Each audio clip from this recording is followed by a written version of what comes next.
C'est un bilan positif. Vous savez que le but, c'est de faire en sorte que nos investissements profitent avant tout aux entreprises qui sont ici, autrement dit à l'emploi local.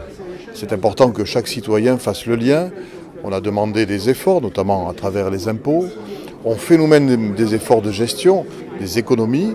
Quelle est la finalité de ces efforts? Où va le produit des efforts? C'est simple, il va dans le tissu local, il va dans des réalisations, il va dans des investissements. Et ces investissements, on s'efforce de faire en sorte qu'ils profitent à des entreprises d'ici, c'est-à-dire qu'ils soutiennent directement l'emploi. Et donc chaque année, on fait le bilan de l'année écoulée pour voir si on tient cet objectif. Il y a 2 ans, 60% du volume de nos investissements profitaient à des entreprises locales. Eh bien, en 2 ans, ce chiffre a évolué. On est même au-delà de 68% maintenant. Donc nous sommes effectivement dans une démarche de progrès. Et puis un autre point important, qui est la réduction des délais de paiement.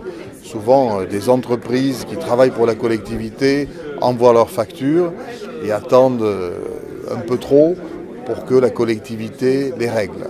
Alors que pour une petite entreprise, c'est très important de toucher bien évidemment le produit de la facture. Eh bien nous avons en 2 ans divisé par 2 cette durée. Autrefois il y avait 44 jours de délai de paiement au niveau de la métropole. Aujourd'hui on est à 22 jours, donc les factures sont payées 2 fois plus rapidement. Alors c'est vrai que cette démarche, on en parle déjà depuis 2 ans. Il faut savoir qu'elle s'inscrit dans la durée, ça c'est quelque chose qui est extrêmement important. Ça nous donne beaucoup de vision. Ce qu'on peut remarquer, c'est vendredi dernier, la métropole nous a donné tout le volume de chantier qui allait arriver sur l'année 2017.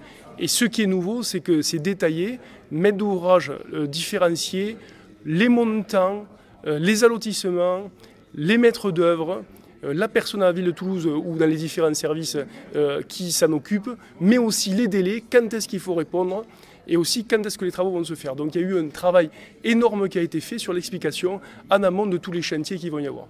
Donc ça c'est quand même déjà un point très positif. Le modèle de Toulouse et notamment le modèle de la Chartre est un modèle pour nous très intéressant parce qu'effectivement, comme l'a dit le président, ça a démarré autour de Toulouse Métropole et maintenant les départements, la région s'y met.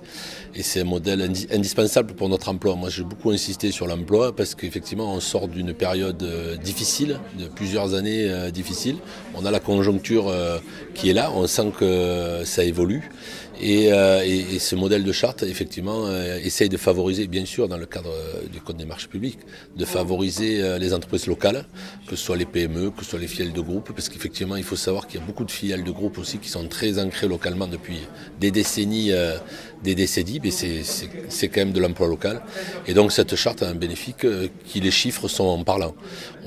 Comme je l'ai dit un peu au début, on pensait que c'était un peu de communication politique, le maire l'a repris, mais finalement, au bout de 2 ans, on s'aperçoit quand même de l'efficacité.